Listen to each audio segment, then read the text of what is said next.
I think it's a dark picture, but I think it's one that has been heading in this direction for quite a long time. I don't think this war, maybe it accelerates that dynamic somewhat, and certainly Trump has allowed some of the more extreme elements in Israeli society to and politics to sort of push their agenda more clearly.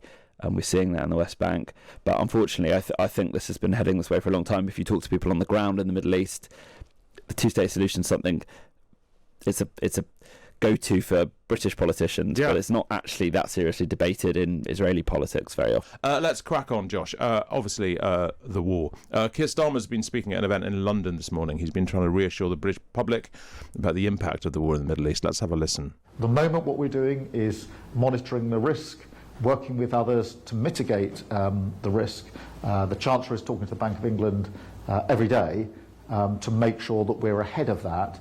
I would just say on energy prices for households, the energy price cap is in place until June, and therefore we're not anticipating that is going to change, which will give a degree of reassurance. But of course, businesses and others will be concerned to watch carefully what's going on.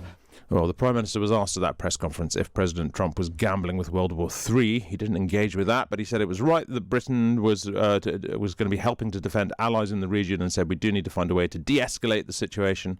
We know that Keir Starmer spoke to President Trump for the first time in 8 days last night. Downing Street said the two discussed the situation in the Middle East, no surprise there, and military cooperation between the UK and the US. Josh, I suppose it's inevitable that what Starmer wants to focus on is the impact on energy prices rather than his epic falling out with Donald Trump, or indeed just the war itself, over which we have very little control. Yeah, I mean, I do sometimes feel quite sorry for Keir Starmer in the sense that to be Prime Minister of the UK and have Donald Trump become President of America has obviously dictated his diplomatic role enormously, because he's had to put enormous capital and effort into keeping Trump on side, keeping the Americans involved in Ukraine.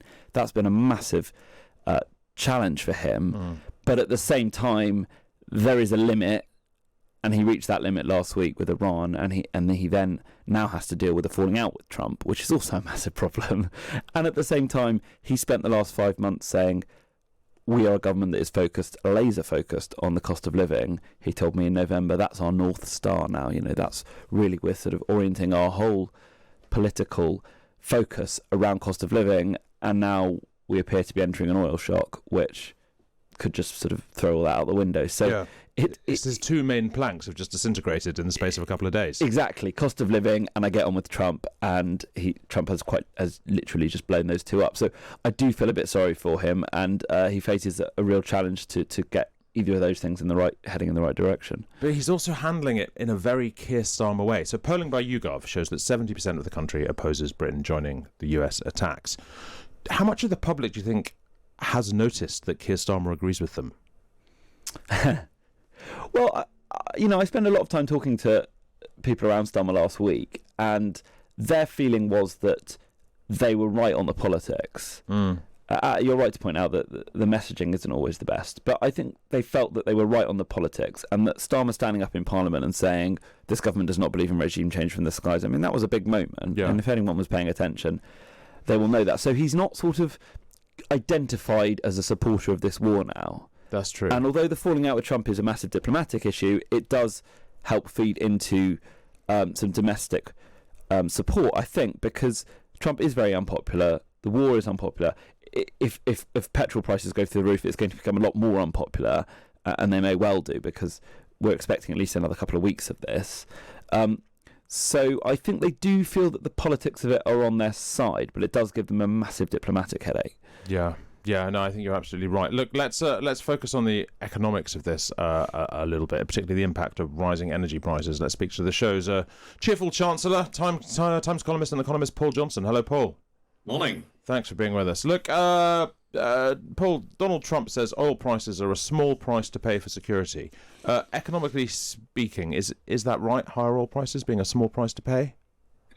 Well, they're quite a big price to pay. I mean, whether it's the right price is something for the politicians to decide. But higher oil prices, and they've touched nearly $120 a barrel this morning. I think they're a bit down from there now, and that's going to have a significant negative effect on the economy. That'll probably, if it's maintained there, it'll take, I'd have thought, at least half a point off growth this year. That doesn't sound like much, but that is quite a lot. That's going to create problems for the public finances, and it's going to make us all worse off. So I'm afraid I'm being as cheerful as usual this morning, because I'm afraid there just is no doubt that this, if energy prices are up, the UK and other countries dependent on energy will just be worse off, at least for the period that they're higher. Now, let's hope that they come back down again. If they come down quickly, then not much damage done. But if they stay up for a significant period of time, then we can all look forward to another couple of slightly miserable years. How does this compare, Paul, with the energy shock when the Ukraine war began? Is it similar? Is it worse? Is it not quite as bad? Well, so far it's not as bad. Prices haven't spiked anything like as much. Gas prices haven't gone up anywhere near as much, and that was very painful. Of course, the prices remained high for a while. We found other ways of, the world found other ways of getting hold of gas, but those ways included, of course, extending the amount that we get from the Middle East. If Russian supplies are cut off and Middle East supplies become harder to get at, then it's possible that the long-run consequences might be more. I mean, but I think I'd have thought over the next year we're not looking at the sorts of spikes that we had back then. What does that mean then for the prospect of any kind of government intervention in this? I mean, the government has made a great play of taking £150 off energy bills from the spring. Obviously, that's sort of in some doubt now. But should we expect any kind of sort of trust-style energy support scheme looming? Well, it becomes, I mean, the problem is that was certainly in prospect immensely expensive, tens and tens of billions of pounds. And one of the things that we haven't invested in the meantime, I have to say slightly to my slightly to my despair, is any way of targeting this help. So remember that most of the help last time round went to everybody, including people like you and me, who might have liked it but didn't particularly need it. And it's because the government still doesn't have good data on who is both low income and a heavy user of energy. So they simply reduce the price for everyone, and that's why it costs an absolutely staggering amount of money. And now I'm afraid that we're in an even less good position to do that now, because of course debt is higher, interest rates are still pretty high.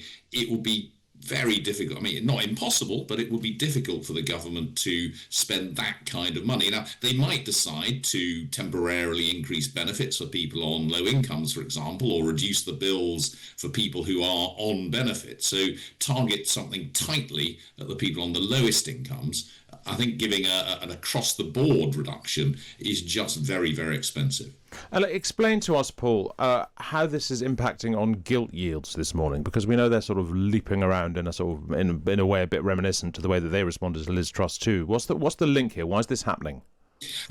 Essentially, markets are expecting one of the results of this to be higher inflation. If there's higher inflation, then two things. First, it's likely that central banks will either increase interest rates or at best not reduce them in the way that was expected. So if the return you can get on cash is higher than you expected, then you're going to want a higher return on government debt. But also if inflation is higher, then the value of that government debt falls over time. So you want a higher return.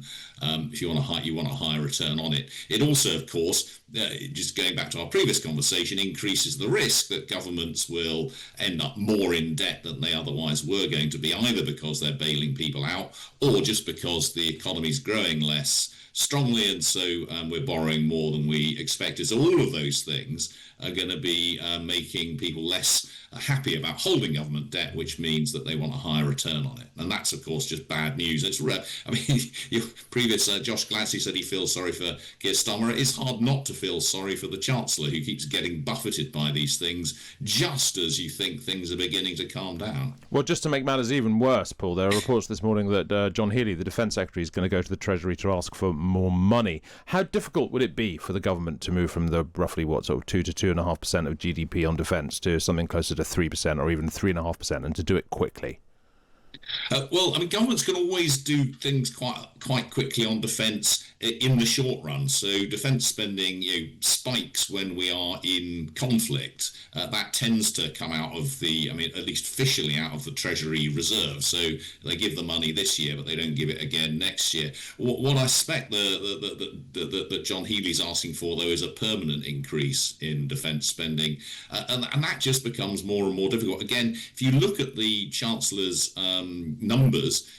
Hello, Hugo Rifkind here on Times Radio. It is 10:26 or thereabouts. I'm still joined by Josh Glancy, Associate Editor of the Sunday Times. Josh, I want to talk to you about Max Hastings' column in the Times today. Historian and, of course, Times columnist Max Hastings.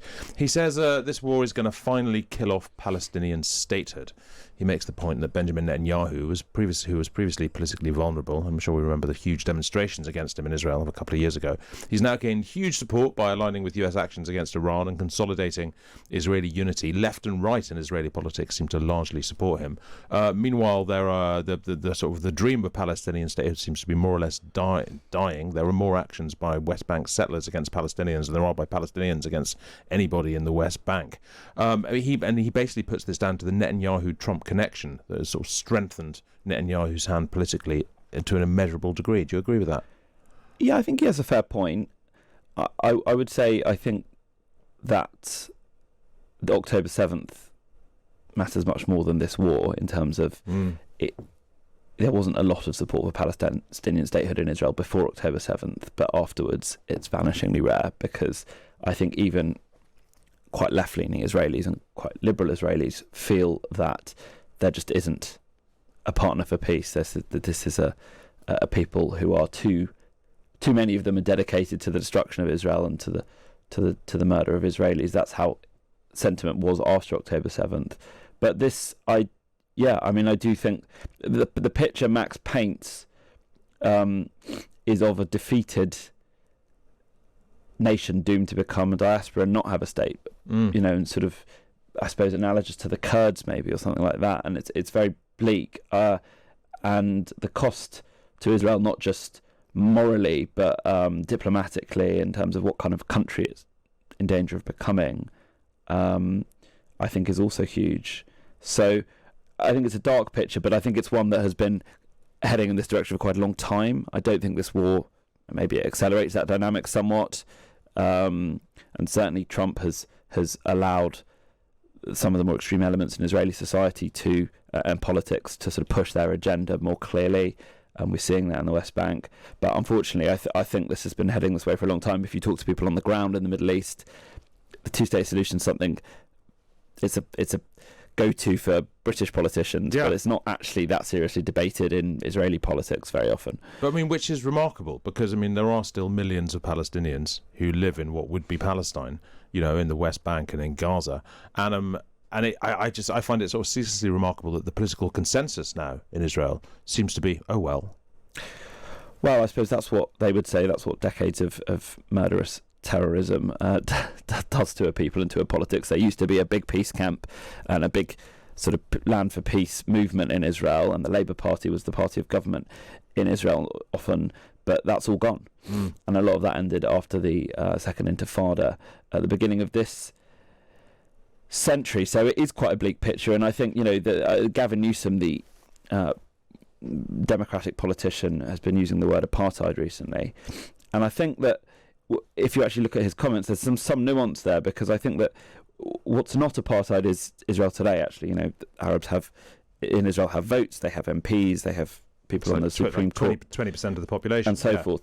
But if you look at the definition of apartheid, it's indefinite. And what's happened in the West Bank is that it is in danger of becoming indefinite. That actually the situation there, where people don't have full political and legal status, is supposed to be temporary. There's supposed to be some sort of solution. Obviously, it's been difficult to come by, but there is a danger, and this goes back to what I was saying at the beginning, in terms of what Israel will have to do in order to sort of enact this reality, is that it does become indefinite. And that even people like me who support Israel in terms of its right to exist and in terms of its right to flourish in the neighbourhood will struggle to defend a permanent state of affairs in which a people aren't given their rights, even if their own conduct and political behaviour doesn't really merit it. There has to be some sort of process or some sort of goal in mind. And that's my fear, is that increasingly there isn't. Josh Glancy, thank you very much. Josh is, of course, the associate editor of the Sunday Times.